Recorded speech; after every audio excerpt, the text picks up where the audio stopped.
Good afternoon students. आज हम बहुत दिनों के बाद फिर से टेंस को पढ़ेंगे और आज का हमारा टेंस है future perfect tense. Future perfect tense को पढ़ने से पहले इसकी हम पहचान देख लेते हैं, क्योंकि ये हमको ट्रांसलेशन में हमें ये पहचानना बहुत ज़रूरी होता है। तो इसको हिंदी में इसका एक सेंटेंस ले लेते हैं, वह खाना खा चुका होगा। तो इसके आखिर में चुका होगा ये फ्यूचर है और चुका होगा ये फ्यूचर परफेक्ट टेंस है।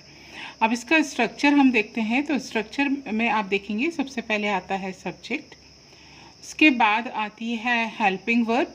और सब्जेक्ट में सबसे पहले हम ये देख लेते हैं कि सब्जेक्ट यदि हमारा आई और वी हो, यानी फर्स्ट पर्सन सिंगुलर हो और फर्स्ट पर्सन प्लूरल हो, आई और वी, तो इसके साथ हेल्पिंग वर्ब होगी शेल। शेल के साथ लगेगा हैव के बाद वर्ब की थर्ड फॉर्म यानी पास्ट पार्टिसिपल फॉर्म और इसके बाद ऑब्जेक्ट। और यदि subject he, she, it, you, they या कोई भी प्लूरल सब्जेक्ट हो जैसे बॉयज़, गर्ल्स, स्टूडेंट्स, तो इनके साथ में हेल्पिंग वर्ब होगी विल के साथ में हैव और हैव के साथ वर्ब की थर्ड फॉर्म यानी पास्ट पार्टिसिपल फॉर्म और इसके बाद आएगा ऑब्जेक्ट। तो बच्चों हमने ये सीख लिया कि फ्यूचर परफेक्ट टेंस का स्ट्रक्चर क्या होता है। सबसे पहले आता है सब्जेक्ट यदि आई और वी है तो शेल लगेगा, और ही, शी, इट, यू, दे या कोई भी प्लूरल सब्जेक्ट है तो विल का प्रयोग होगा। इनके बाद में हैव वर्ब की थर्ड फॉर्म और इसके बाद आएगा ऑब्जेक्ट। जो ऊपर हमने एक सेंटेंस लिया था कि वह खाना खा चुका होगा, देखिए इसको बनाते हैं। वह के लिए ही के साथ आता है विल, तो he will have eaten the food, he will have eaten the food. Students जब अभी आप कोई भी सेंटेंस बनाते हैं तो एक बार फिर से उसको उसके जो कंपोनेंट्स होते हैं, उसके पार्ट्स होते हैं, उनको आप फिर से एक बार चेक कर लिया करें तो यह अच्छे से याद हो जाता है। जैसे हमने ये सेंटेंस बनाया, he will have eaten the food, तो इसमें ही सब्जेक्ट है, विल हेल्पिंग वर्ब है और हेल्पिंग वर्ब के बाद में हमने हैव लगाया है और ये वर्ब की थर्ड फॉर्म है और इसके बाद ऑब्जेक्ट है। एक और सेंटेंस हम लेते हैं, मैं किताब पढ़ चुका होऊंगा।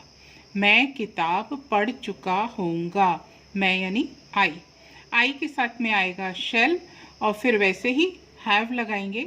और पढ़ने को कहते हैं रीड की थर्ड फॉर्म रीड, रेड, तो थर्ड फॉर्म इसकी रेड होगी। स्पेलिंग वही होगी इसकी, the book, I shall have read the book. तो ये हमने फ्यूचर परफेक्ट टेंस का हमने ये सेंटेंस बनाए। आगे हम देखते हैं, इसकी हम और भी एक्सरसाइज करते हैं। तो इसमें एक सेंटेंस हम ले लेते हैं, वे गृह कार्य पूरा कर चुके होंगे।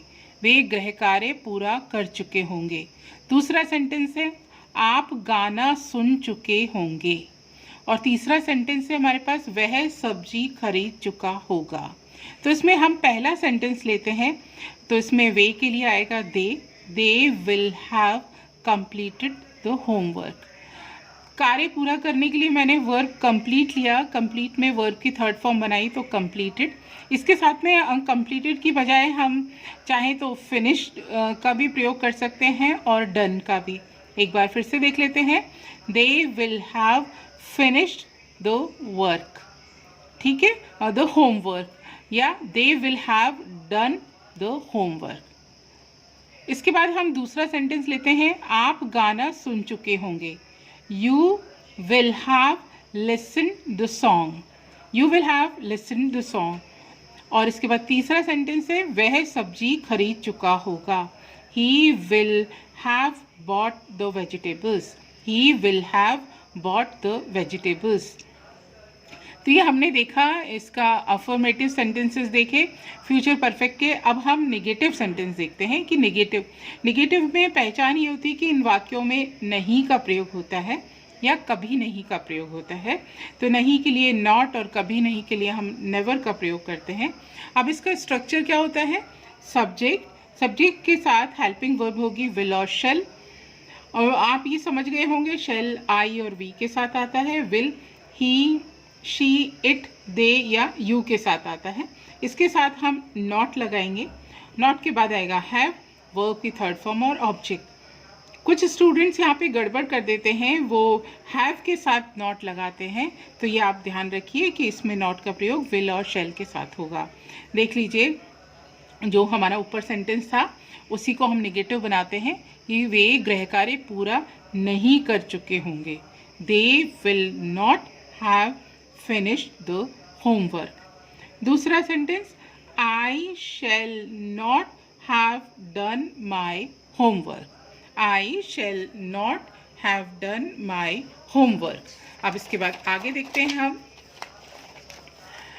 इसका हम इंट्रोगेटिव पार्ट लेते हैं। इंट्रोगेटिव पार्ट लेते हैं यानी प्रश्नवाचक। इसकी पहचान होती है क्या, और सेंटेंस के आखिर में प्रश्नवाचक चिन्ह होता है, मार्क ऑफ इंटरोगेशन होता है। अब हम इसमें बनाएंगे, क्या हम खाना खा चुके होंगे। क्या हम खाना खा चुके होंगे, और देखिए यहाँ पे प्रश्नवाचक चिन्ह है। तो इस तरह के सेंटेंस का स्ट्रक्चर इस प्रकार रहेगा। सबसे पहले हेल्पिंग वर्ब होगा विल और शैल, और इसके बाद आएगा सब्जेक्ट। इसके बाद हम लिखेंगे हैव, फिर वर्ब की थर्ड फॉर्म, और इसके बाद आएगा object of mark of interrogation. जैसे अगर ये हमारे पास वाक्य है क्या हम खाना खा चुके होंगे, तो हम ऐसे लिखेंगे शैल, बाहर निकाल लिया हमने, shall we have eaten. Eat की थर्ड फॉर्म होती है eaten, eat, ate, eaten, eaten the food. Shall we have eaten the food. अब इसी तरह की और एक्सरसाइज हम करते हैं, जैसे माँ पानी पी चुकी होगी। माँ पानी पी चुकी होगी। दूसरा सेंटेंस है क्या सुंदर एक सुंदर तस्वीर बना चुका होगा। और तीसरा सेंटेंस है हम पौधों को पानी दे चुके होंगे। जब मैं आपको इनके आंसर बताऊं तो उससे पहले आप लोग इसको कोशिश करिएगा बनाने की, और फिर चेक कर लीजिएगा। तो इसका आंसर है नंबर 1, माँ पानी पी चुकी होगी। Mother will have drunk the water. Drink, drank, drunk third form. पानी पीने के लिए हम ड्रिंक वर्ब का प्रयोग कर सकते हैं, टेक का कर सकते हैं, और हैव का कर सकते हैं। अब दूसरा सेंटेंस है क्या सुंदर एक सुंदर तस्वीर बना चुका होगा। विल, सुंदर, सुंदर थर्ड पर्सन है, तो इसमें हम इसको विल को बाहर निकालेंगे। विल सुंदर have made a beautiful picture, और मार्क ऑफ इंटरोगेशन, प्रश्नवाचक चिन्ह। इसके बाद तीसरा सेंटेंस है हम पौधों को पानी दे चुके होंगे।